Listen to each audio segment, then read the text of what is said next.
be back in the morning when the sun starts to rise. So mama, don't stress your mind. So mama, don't stress your mind.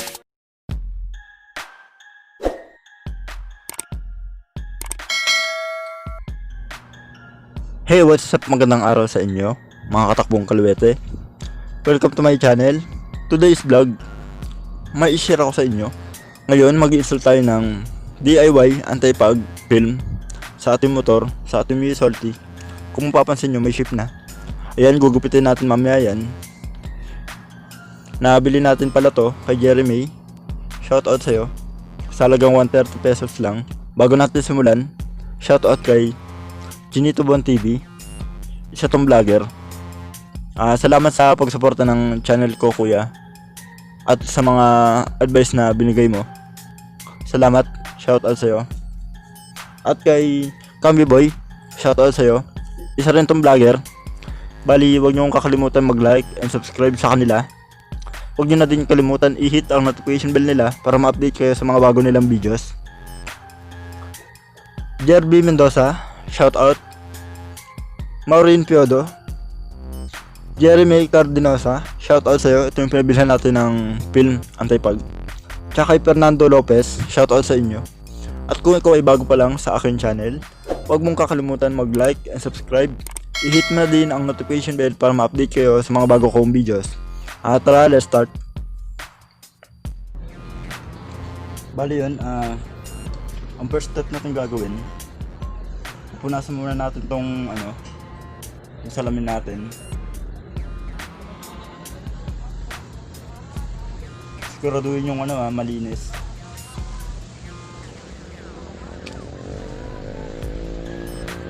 Madali lang naman to, pero first time ko lang din magkabit ng ganito. Subukan na rin natin. Kasi yung ganito importante to sa gabi, lalo na yung malalakas ang ulan. Hindi mo na maaninag yun nasa likuran mo. Ang sunod natin gagawin, itong wet wipes. Ito. Bali ito yun, apply na natin.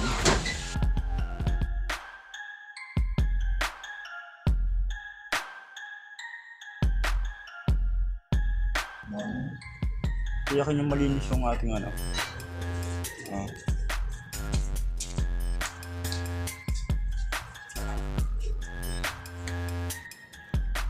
bali po natin na natin. Tapos i-apply na natin tong iharap natin doon yung kulay pula.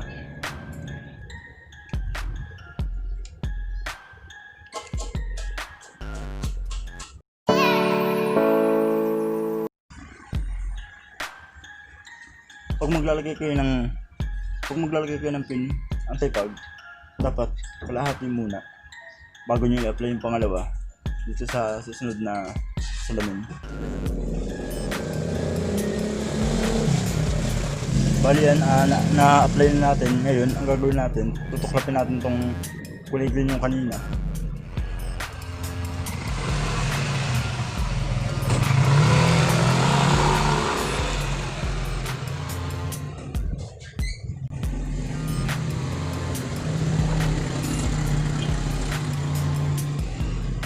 Make sure na wala siyang lobo-lobo.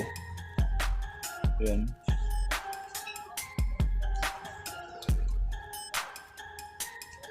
Kailangan natin ito siyang alisin.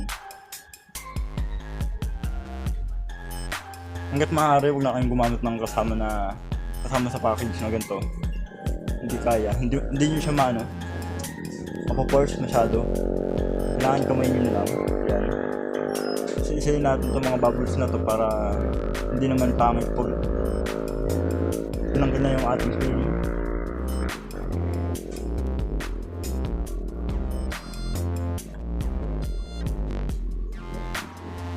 Tandaan nyo, minsan lang tayo maglalagay. Kailangan maayos na.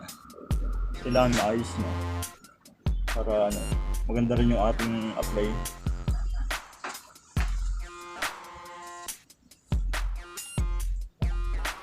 Yan.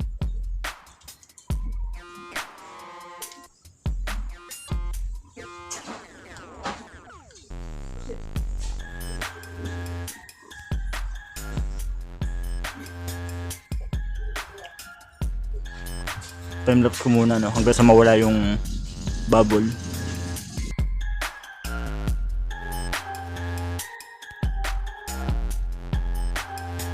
Wala na ako nakikitang bubbles.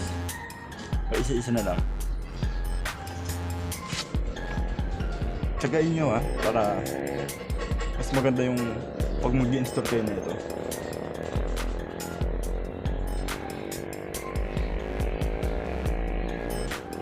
Tanggalin na natin to.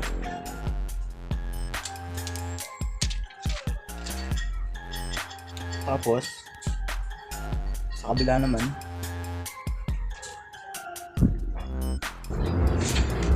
bali itong kabila, kung anong ginawa natin sa kabilang side mirror, bali ganun din natin siya gagawin. First step natin, syempre,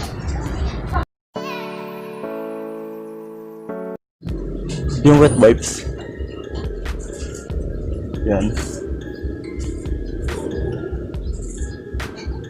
Yung pangalawa, yung dry wipes na. Punasan ko lang ulit para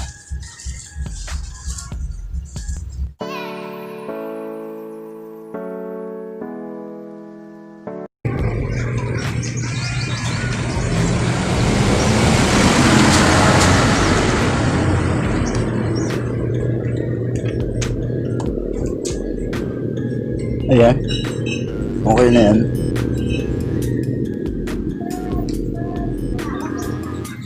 Yung mga nakikita niyong bubble, aalisin natin yun.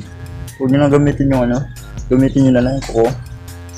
Hindi naman magagasiyasan yung dyed man pag may kulay blue pang nakapatong.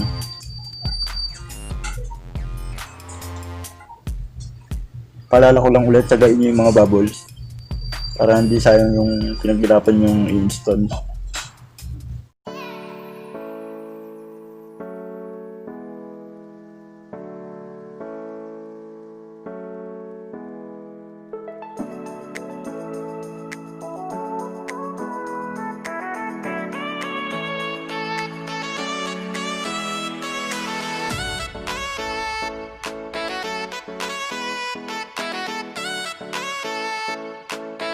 Tatanggalin na natin yung nakapatong yung kulay blue.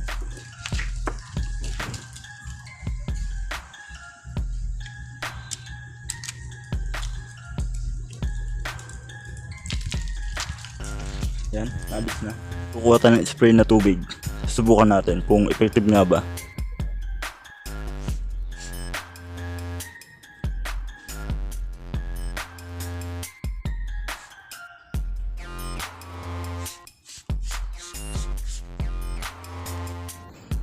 Bali yun, natapos na yung ating tutorial na ginawa. Sana nagustuhan nyo. Sana nasundan nyo.